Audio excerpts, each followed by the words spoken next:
February is here, which means it might be the shortest month, but sometimes in the college game, it feels absolutely like the longest one of the season. What did last week bring around the country, and who is knocking on the door for a Big 12 title? We dive into all of it today with our Monday Musings right here on Locked On Women's Basketball.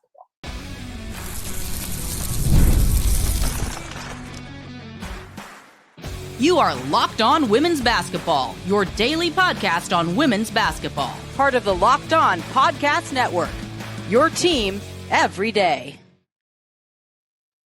Hello, friends. It is Monday, February 3rd, 2025. No blockbuster trade talk here, but it is Super Bowl week, so be sure you are ready to make your pick of either Kansas City or Philadelphia by the time we reach Super Bowl Sunday. An unprecedented three-peat for the Chiefs. Oh, yes, I am ready for it. Hi, everybody. Missy Heidrick, national correspondent at The Next. And so happy to have you here with us on Locked On Women's Basketball today. Today's episode is sponsored by Game Time. Download the Game Time app, create an account, and use the code LOCKEDONNBA for $20 off your first purchase. And please be sure to follow me on social channels at Missy Heidrick and this podcast at Locked On WBB, and then come over to The Next and see all of my amazing colleagues and their work at www.thenexthoops.com. It is your best source for everything women's basketball. Well, free agency is upon us in the WNBA, but while that keeps some heads spinning, our focus right now is on the madness that is in the college ranks. The countdown is on. Just a few more weeks until the regular season is left, until we reach the conference tournament time.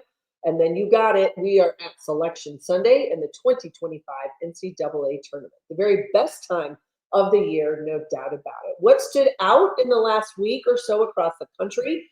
And if you have not been paying attention to the Big 12, well, it is time that you do so. There is a horse race at the top spot, and some teams who are right there wanting a piece of that big prize, and who might be the one that could win a Big 12 title this year, who to keep an eye on and what lies ahead, including a major showdown in the Little Apple on Wednesday night when TCU visits Kansas State. We are going to break it all down here today. Let's talk a little bit about life on the national scale. It is just before noon here in my neck of the woods, Kansas City, as some of you already know, which means that this week, week number 14 of the AP Top 25 has dropped. We don't have much movement in those top three spots because UCLA stays undefeated. South Carolina stays there at number 2 after their 83-66 win over Auburn yesterday. Notre Dame continues to hold down that third spot. But we've got movement at 4, 5, and 6. Texas up to 4, UConn up to 5, and LSU up to 6. The majority of the movement then comes, and you wonder, well, what's the difference? Well, that would be USC falling to number 7 in this week's poll after the 76, after their loss at Iowa over the weekend, which was a fantastic day and display of celebration in Iowa City. We will talk about that in a moment. Ohio State stays at 8, TCU stays at 9. We will talk about the Horned Frogs a lot coming up. Duke holds down that number 10 spot. That's your top 10. Now, Kentucky bounces into number 11, their best ranking in 4 years. They get 41 points from Georgia Amore, and they win on the road at Oklahoma, 95-86 yesterday on Sunday the 2nd. That moves Oklahoma down 2 spots to number 15. And you have North Carolina State, who has moved up to number 14. They sit there. They're up 3 spots this week. There are 4 teams in the Big 12 that are ranked in the top 25. 5 out of the Big 10, 7 out of the ACC, and yes, the SEC holds it down with 8 teams ranked in the top 25. We talked about UCLA. They continue to be the only undefeated team left in college basketball. They are 21-0, and they handled Minnesota yesterday in Big 10 play. Now, it was also a fantastic day, as I just mentioned, not only in Iowa City, but also in Columbia, South Carolina. 2 great celebrations of amazing student athletes, and now those that are setting the bar for women's basketball, not only in the professional ranks, but really all across the country. First, A'ja Wilson having her jersey retired at South Carolina yesterday. We just mentioned they get that 83-66 win. A huge day for South Carolina women's basketball, and a memorable and a fantastic celebration for A'ja Wilson, someone who has not only been at the forefront of the success that South Carolina has built and what Dawn Staley has done there, but think about what she's done with the Las Vegas Aces and the fact that she's been the MVP in the WNBA in the past. One of the very best, continues to be it, has set the bar for that program there at South Carolina. And congratulations to her and to her family and all of those that support her. A really, really amazing celebration. The other one was the jersey retirement of Caitlin Clark in Iowa City at Iowa. Just less than a year removed from an amazing collegiate career. We saw what she did as the Rookie of the Year and the great season she had for the Indiana Fever, just building on her brand, building on what she has done to set the bar, to set the tone of what happens in women's basketball. Well, Caitlin Clark celebrated in every way possible yesterday in Iowa City with family, friends, former teammates, all of the above. And they most absolutely did it the right way and got a win with that upset of USC with one of the best in the country, Juju Watkins. She goes over 20 again, but they did not have an answer for the team play and the kind of complete roster and game that they got from the Hawkeyes. They get that big win and that upset. One in the feather of the cap of Jan Jensen with her old boss and now retired Lisa Bluter looking on. I thought it was a great day for women's basketball all across the country. Great games, great celebrations, the right people being celebrated in the right way. So hats off to both South Carolina and to Iowa and how they did that for two amazing players. What to look forward to. We're going to talk about the Big 12 coming up. As we said, 4 teams ranked in the top 25. We've got TCU at 9, Kansas State falls to number 12, West Virginia at 18, Oklahoma State holds on at 25, and Baylor on the outside looking in, getting 24 votes, technically makes them 27, but you still just 4 teams ranked in the top 25 right now. We'll talk about the Big 12 in a moment. A couple games to keep your eye on as this week progresses. There's 2 big matchups that I want everybody to be aware of.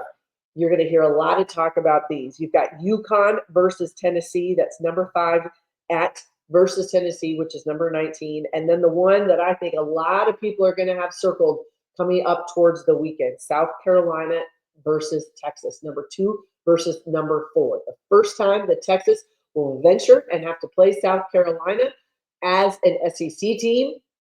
And I think it's going to be an outstanding matchup. Both of those squads ranked in the top 25 right now.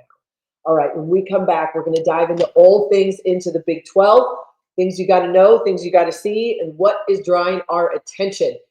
We got to jump all over the country, though, when we talk about the Big 12, because we know we go from coast to coast more or less.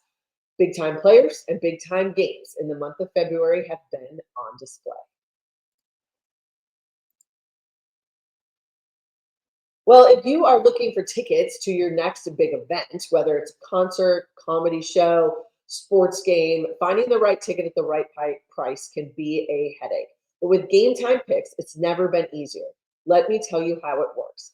With Game Time Picks, the app does all the work for you. It curates the best deals so you don't have to waste time searching through endless ticketing listings.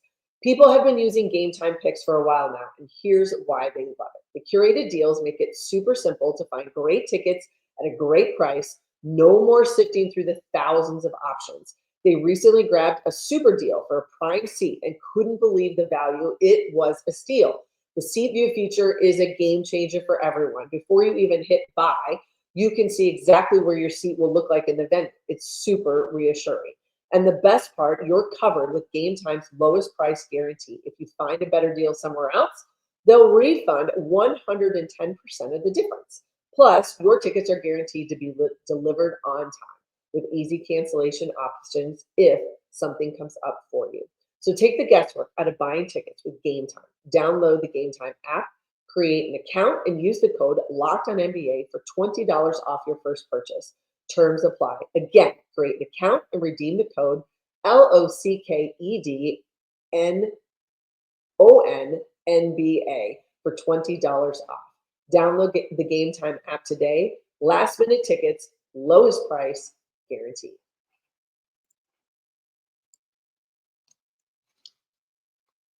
Hi, everybody. Missy Heidrick. Welcome back to Locked On Women's Basketball. And On our Monday musings, we bounce all over the country. And when we talk about the Big 12, well, we've got to bounce from coast to coast because we go everywhere, whether it's UCF all the way in that Eastern time zone, or you bounce all the way out where you've got teams like Arizona, Arizona State, BYU, Utah. They cover that mountain, the four corner schools that joined the league this year, Colorado back in the Big 12. This has been just a host of great teams, great players on display all season long. Let's remember, Kansas State was picked to win this league, the preseason pick to win the Big 12. Well, they currently sit at the top of the standings at 9-1.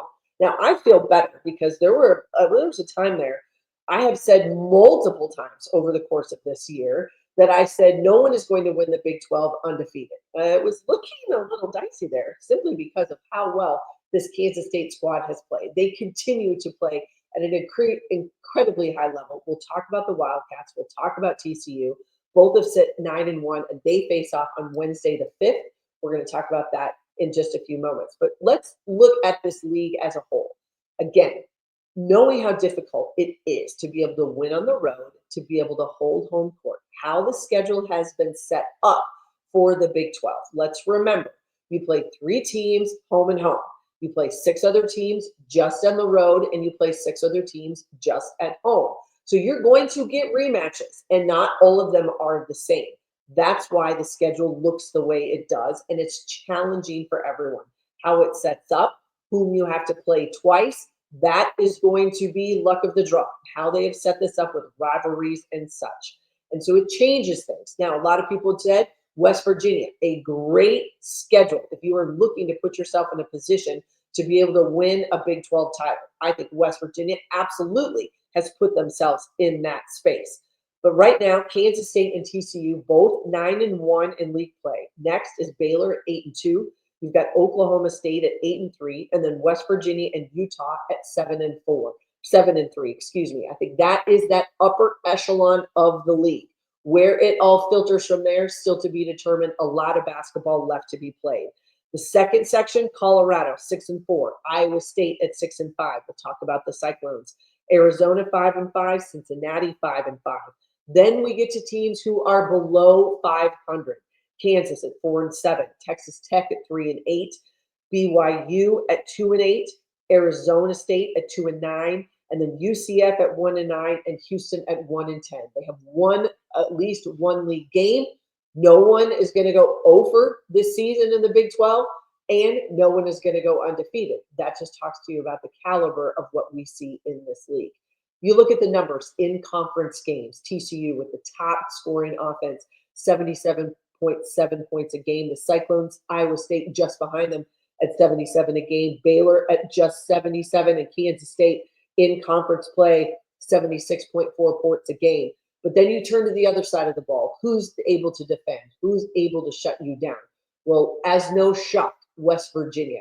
They had the best returning defensive numbers this season. When you take out Texas, who left to go to the XCC, they were the best returning defense coming into the 24-25 season. They continue to do it in conference play, holding teams to under 60 points a game at 58. Next, Kansas State at 60.5, Oklahoma State 64.1, and then TCU at 64.2, and Colorado rounding out that top 5 in scoring defense at just shy of 65 points a game. The Buffaloes have figured out a way to do it. They stopped Kansas State in Boulder over a week ago. That was a huge win and a big feather in their cap, I think, just simply because it was a confidence builder. No doubt about it for Colorado. As we said, sits in that second tier at 6-4 in league play, 15-6 overall this season. Scoring margin is led by Kansas State, where they have been all season for all games as well as conference games, and TCU is right behind them. Both of those teams beating people by over 13 points a game, 13.5 for TCU, and for Kansas State, it is 15.9. Now let's talk a little bit about some of the players, some of those faces, the names you need to know in this conference. Well, no doubt the top scorers have been ones that are household names in the Big 12. Audie Crooks, yet another fantastic performance yesterday. She was at home against Iowa State. We'll talk about the Cyclones, but she leads this league in conference games and scoring at 24 points a game. Gianna Neepkins from Utah, she's second at 21.1. JJ Quinterly, the outstanding senior guard from West Virginia, She is third at 20.5. The best rebounder right now in conference games is a beast at Baylor, and that is Dariana Little-Page-Buggs, a young woman who has a nose for the basketball on both ends of the floor. The thing I love about her numbers is, keep in mind, she's one of the best offensive rebounders in the league. She's second in the league at just shy of 4 offensive boards a game, but leads the league in defensive rebounding. That's why she's number 1 on the list. Jillian Hayes of Cincinnati, she's second at just under 9 boards a game in conference play. Sedona Prince of TCU, who we'll talk about up shortly, she's third in rebounding. Top 2 assist makers in this league. Well, one of them is from the team at the top of the standings, Serena Sundell, averaging 7.8 assists in conference play. Talk about an efficiency of this Kansas State offense, no doubt. Addie Brown of Iowa State, the super sophomore, 6.36 point assists per game. And Jada Walker of Baylor, who continues to give them another ball handler for the Baylor Bears. She's averaging 6.2 assists per game. Playmakers and scorers, that is what we see. Now, this West Virginia squad, they put themselves in what I think is a great position. As we said, 7-3 in conference play, and they had to go up against another ranked team, and that was Oklahoma State in Morgantown. That game happened on Saturday the 1st. Well, this West Virginia squad, they handled Oklahoma State 54-37. The Cowgirls did not break 40 points. 18 points from Sydney Shaw, 15 points by J.J. Quinterly. She also had 8 assists in that game, 15 total for this West Virginia team. Quinterly moves to the top 10 in Big 12 career history in steals, and that 8 that she had against the Cowgirls, second most nationally by a player against a top 25 team this season. 2 things that stand out when you look at those numbers. 6 points for the Cowgirls in the first quarter, 8 points for the Cowgirls in the second, and 8 points in the fourth. 3 out of 4 quarters, they did not break double figures in scoring. That tells you about just the relentlessness that you see from West Virginia on the floor. And when they have to go at people, they are so active, so quick, they cause chaos, and they make your life miserable. Oklahoma State, they experienced it firsthand on Saturday. Up next for Baylor, they will be at Houston and BYU at home this week. 2 big games right there. They're trending in the right direction. We know teams are going to stub their toe, but the thing you got to like about this West Virginia squad is it's relentless and they never let up. Baylor, team that was in the top 25, a lot of people's top 25s when the season started. They've been in and out of the polls. A very tough schedule for Nikki Collin, the challenges that she wanted for her team early. And I think now it's starting to kind of reap the benefit because that team understands what it takes to win and when they have to do it. They did it with a splash from behind the arc over the weekend. That game happened yesterday on the 2nd, Sunday the 2nd, and they handled Cincinnati 98-59. They hold Cincinnati to just 9 points in the fourth quarter. Hot start, 21-9. But here's the numbers you got to think. 4 players hit double figures because this Baylor Bear squad went 17 of 28 from behind the three-point line. That is their 17 made threes, tied for the 10th most in league history for a single game, and they were the most in any game nationally that was played on Sunday the 2nd. Sarah Andrews, the 5th-year guard for the Baylor Bears, moves into a tie for second place for career games played in the Big 12. One of those all-around steady kids that you want on your roster, but just so impressed with how Baylor has kind of started to put all of those pieces of the puzzle together. We know that if teams can start to gel, if they can start to match at this part of the season, that's when you have an opportunity to do really good things. And I think Baylor is putting themselves in that position, no doubt about it. We mentioned Dariana Little-Page-Buggs, the top rebounder in this league. You've got Jada Walker, one of the top 3 in assists. It's a well-rounded, versatile roster for Nikki Collin and what they're doing in Waco. Up next, they play at Houston and they have BYU at home. I misspoke earlier. West Virginia will have Kansas and then at Houston themselves. So the Bears will be at Houston and then they have BYU Cougars at home this week. Big games for both of those teams. You've got West Virginia still ranked in the top 25 and then Baylor sitting on the outside looking in. But you get 2 wins this week, a little movement in the polls. and the Bears could vault right back into the top 25. All right, when we come back, the one that everyone has been waiting for, a big-time matchup happening in Manhattan, Kansas on Wednesday night. The battle for the top spot in the Big 12. TCU at Kansas State. We'll break it down next.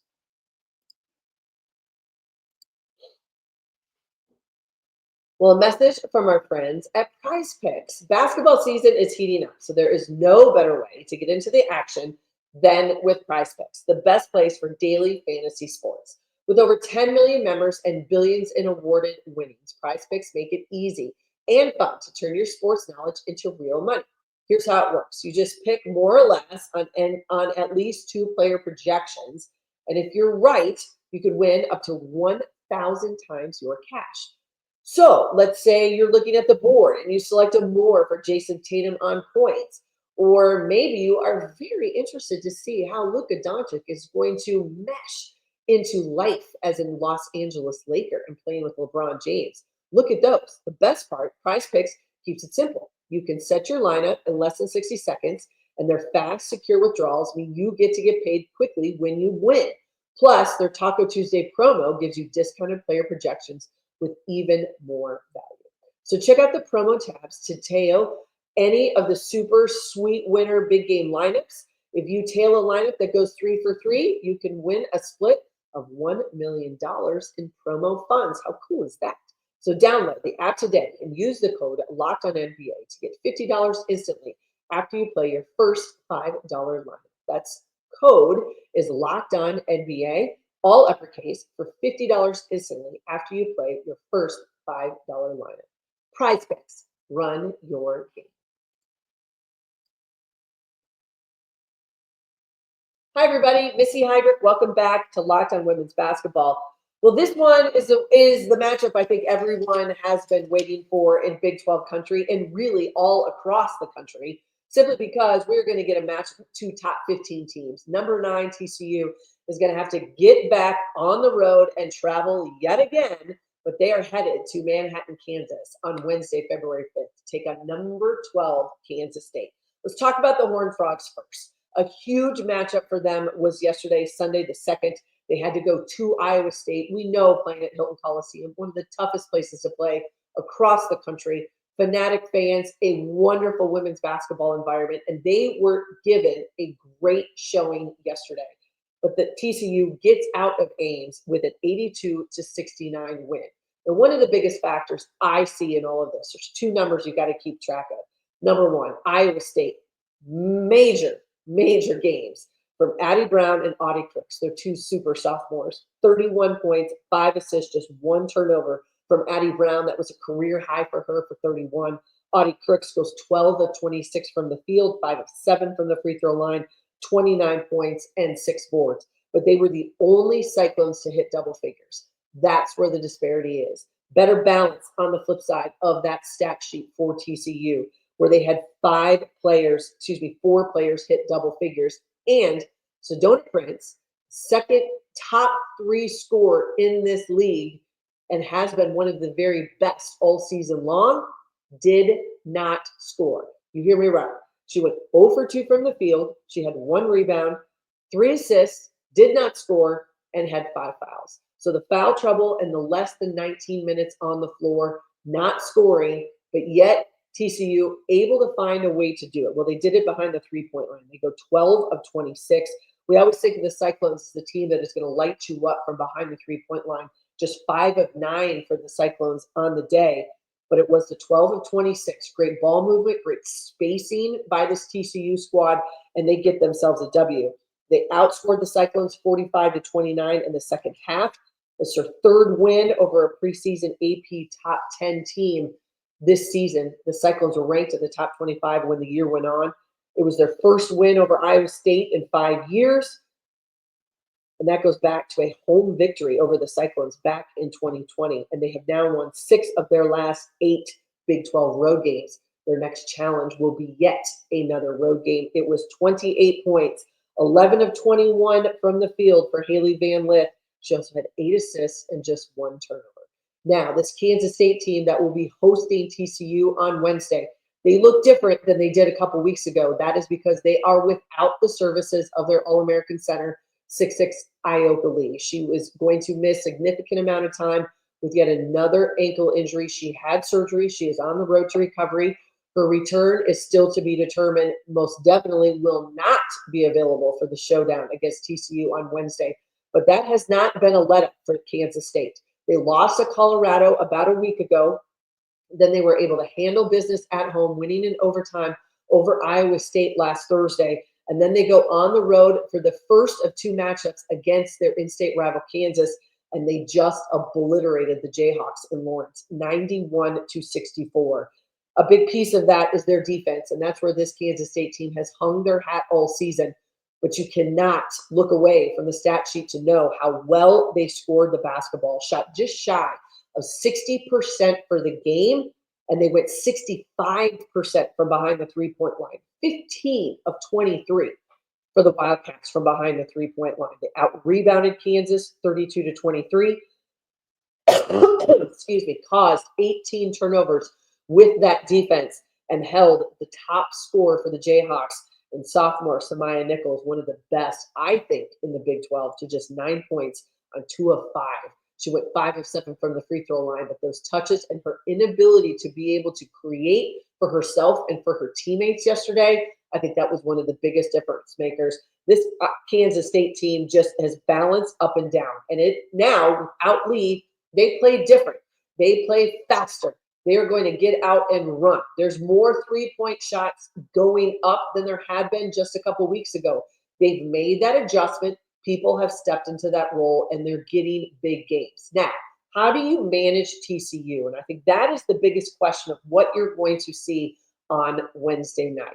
Obviously, containing Haley Van Lith is going to be at the top of the scouting report for Kansas State. But on the flip side, how do you manage Sedona Prince? Is she able to bounce back from a very poor performance on the road at Iowa State, where she doesn't score and she has just 1 rebound and 5 personal fouls? Not as much size, a different matchup because of Audie Crooks in the middle. Didn't necessarily have a great answer for her, but I think it will be different without Lee for TCU and how they want to attack this Kansas State squad. As we said, one of the best offenses in the league is TCU, and they have ability to light you up. But K-State put 91 on the board yesterday in Lawrence. If that says anything, this team with a hot hand. And they play well at home, have not lost yet in Manhattan this year. They overcame, and Iowa State pushed them all the way to the brink in overtime last week, but they get the win. They haven't lost at home. I think this is going to be a very major test for them. Look for this Kansas State guard unit and their backcourt really to have to come to play. Players like Serena Sundell, Ziana Walker, who's been in the starting lineup, a player like Taryn Sides, a sophomore who comes in off the bench. I think Serena Sundell's got to be a focal point. I think she's going to have touches. She's going to have to stay out of foul trouble where TCU is going to want to attack. That's why their pick and roll system is very difficult to be able to manage and to guard. Iowa State struggled with it early and often yesterday. Part of that is because of the spacing, because they're going to use those high ball screens, whether it's with players like Bigsby or it's with Prince or others that come in off the bench. But when Van Lith turns the corner off of those screens, she's looking to score, but she's also looking to create. We saw multiple times yesterday where their floor spacing was fantastic, and it got them wide open threes just simply because the Cyclones had too much space to cover defensively. Can Kansas State use their length and their quickness and their athleticism out front to kind of squelch that pick and roll game, to make it so that they're not so spread out? You're going to have to force them within that three-point line and not give them the amount of separation that they want from the defense. That will be key. And Kansas State is going to have their hands full with Sedona Prince at 6'7". Size is, you don't teach size, ladies and gentlemen. It is there. Sedona Prince has been a force on both the glass as well as scoring the basketball all season for the Horned Frogs. Can she do it? Can they get themselves yet another win? Whoever is a victor on Wednesday will put themselves in the driver's seat for a Big 12 title. Both of these teams sitting at 9-1. I'm looking forward to a great matchup. And, oh, by the way, if you tune in on ESPN Plus, 6:30 Central Time on Wednesday the 5th, you will hear and see me along with my broadcast partner, Brian Smoller. So excited to be able to be on the call and in the chair for this game on Wednesday. All right. Well, I just want to say thank you for joining us, bouncing all across the country, taking that high pick and roll and weaving our way through the defense of the Big 12, understanding who some of the players and the names are, and continue to see great players and great teams elevate, because the month of February, you got to make some noise, and we most definitely are seeing that right now. So thank you for joining us here on Locked On Women's Basketball. Come back all week. More episodes, more coverage over at The Next. You can find me at Missy Heidrick on X, formerly known as Twitter. Go see all of my amazing colleagues at www.thenexthoops.com. Make sure you follow this podcast as well as at Locked On WBB. And remember, we have you covered in everything you need to know about women's basketball. Have a great week, everybody. Happy Super Bowl week. I hope the sun is shining where you are. And I hope a week from now, we're talking about a big three-peat and Chiefs victory. Thanks, everybody. Have a wonderful Monday.